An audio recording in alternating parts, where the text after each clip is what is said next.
Kok le memang orang Minang ko baradai. Syarat mangato adai memakai. Kecek syarat. Terlepas daripada khilafiah perbedaan para ulama yang ambo yakini, walau banyak mazhab mengatakan berpendapat, ambo yakini solat berjamaah hukumnya wajib bagi para laki-laki. Di mana dalil wajibnya? Yang pertama, syarat mengatur surah Al-Baqarah ayat 43, wa aqimus shalah wa atuz zakah warka'u ma'ar rakiin. Ada 3 perintah dalam surah Al-Baqarah ayat 43. Wa aqimus shalah, dirikan solat, hukumnya kita sepakat wajib hukumnya. Wa atuz zakah, tunaikan zakat, kita sepakat wajib hukumnya. Warka'u ma'ar rakiin, cerita tentang orang solat lagi. Warka'u ma'ar rakiin, apa maksudnya? Ruku bersama orang-orang yang ruku. Apa maksudnya? Solat berjamaah hukumnya wajib bagi laki-laki, terutama orang yang balaga mengaku adai santiang jo adai. Jangan balaga jadi nini mama alim ulama cerdik pandai. Kalau nak tiba subuh berjamaah otak gadang. Semestinya di Indonesia ko, bahkan di dunia ko, orang yang paling soleh, orang yang paling takwa semestinya orang Minangkabau.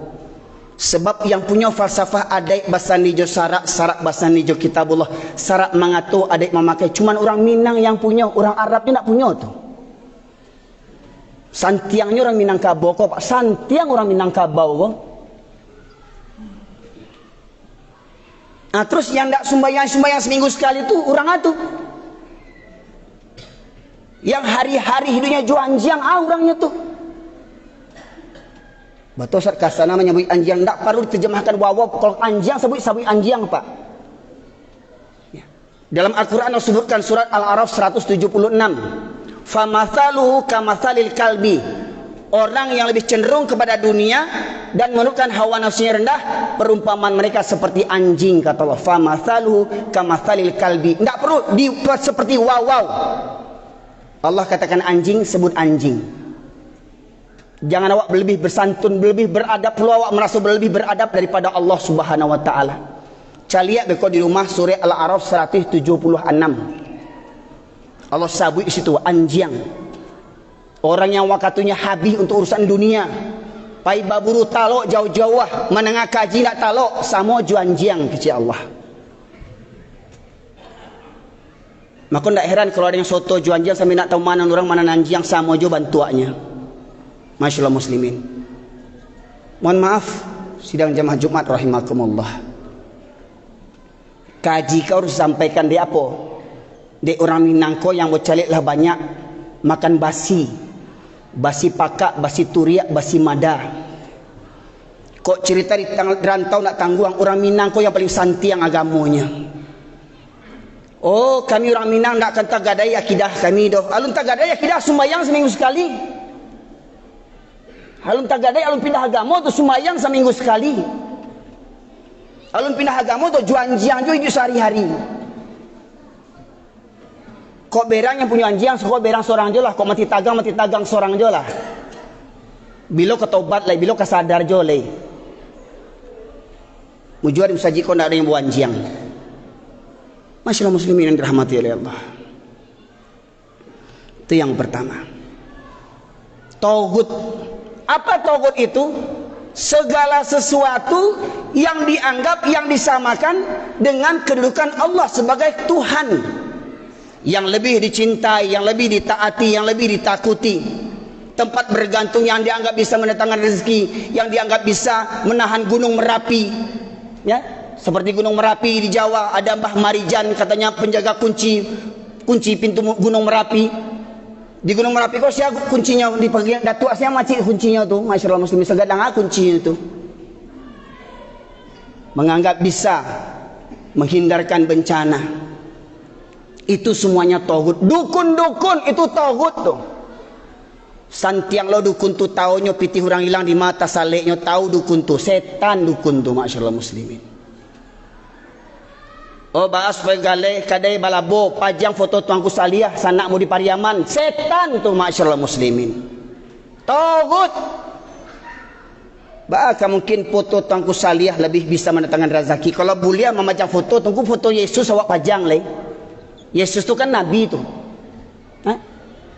Walau yang disalib itu bukan Yesus yang sebenarnya, bukan Nabi Isa yang sebenarnya. Masyaallah muslimin, kau kaji yang harus disampaikan. Kareh memang karena apa? Banyak orang Islam lah kareh, hatinya lebih kareh pada batu leh.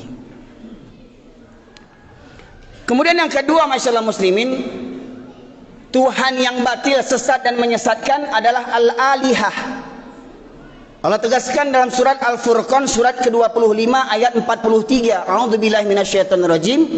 Afara'aita man ittakhadha ilahahu hawahu afa anta takunu alaihi wakila. Pernahkah kau perhatikan orang yang mempertuhankan hawa nafsunya, mempertuhankan hawa nafsunya? Malam pak di waktu subuh jago solat kamu saji, atau tidur di rumah, atau solat di rumah. Oh dek dingin di Sungai Puako, dingin di Pariaman, ialah angin. Masyaallah muslimin yang dirahmati oleh Allah. Di masa Nabi ada Bilal yang pertama namanya Bilal. Di masa Nabi itu dua masyaallah muslimin. Karena di masa Nabi memang azan subuh itu 2 kali. Ya, azan pertama untuk menjaguan orang untuk solat tahajud atau puas untuk sahur. Azan kedua baru masuknya waktu solat. Azan pertama dikumandangkan oleh Abdullah bin Ummi Maktum. Siapa Abdullah bin Ummi Maktum? Kau sahabat Nabi. Dek beliau kolah perantaranya turun surat Abasa wa Tawalla. Surat Abasa. Lah gaya kecilnya bersobat ya Rasulullah. Ya Rasulullah, engkau tahu aku orang tua yang buta. Aku orang tua yang buta, kata Abdullah bin Ummi Maktum.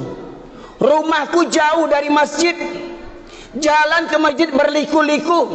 Banyak binatang berbisa, ular, kalajengking, ya, sipasan. Tidak ada orang yang senantiasa menuntunku ke masjid. Ya Rasulullah, bolehkah aku sholat di rumahku? Orang butuh gaek rumah jauh, tidak ada ondan, tidak ada sepeda, tidak ada ojek. Batanya meminta ke Rasulullah, ya Rasulullah, bolehkah aku sholat di rumahku? Kata Rasulullah, apakah kau mendengar seruan azan? Dengar ya Rasulullah. Tidak ada keringanan bagimu untuk sholat di rumahmu. Dun sana ambo, yang orang Minangkabau, yang keceknya orang Baradai, orang gaek buto meminta ke Nabi untuk keringanan solat di rumah.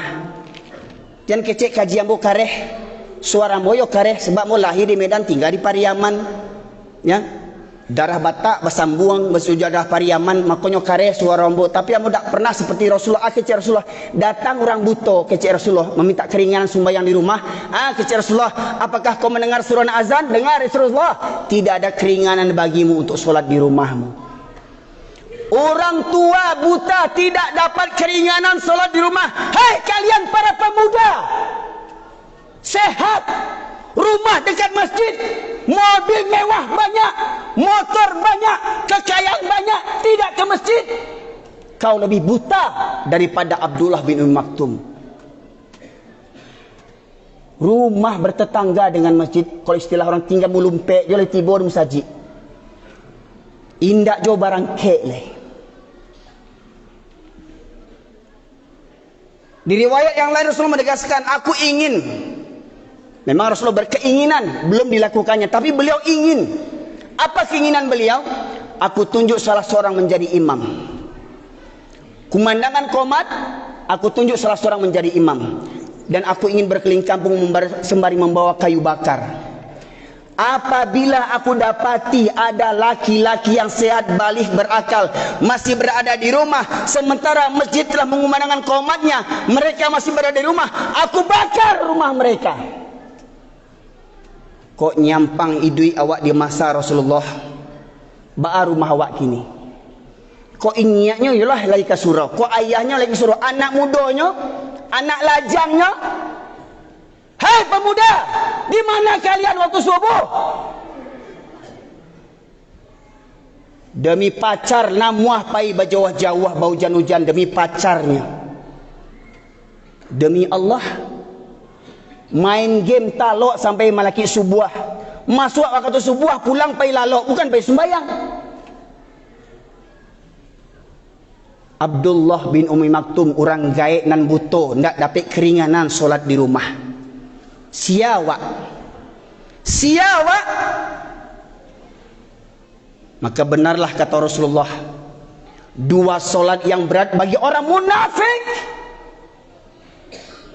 Mengaku-ngaku Islam, mengaku-ngaku cinta Allah, cinta Nabi, cinta kitab Al-Quran, tapi berat mendatangi solat Isya dan subuh berjamaah. Siapa yang tidak mendatangi solat Isya dan subuh berjamaah, kata Rasulullah, orang munafik.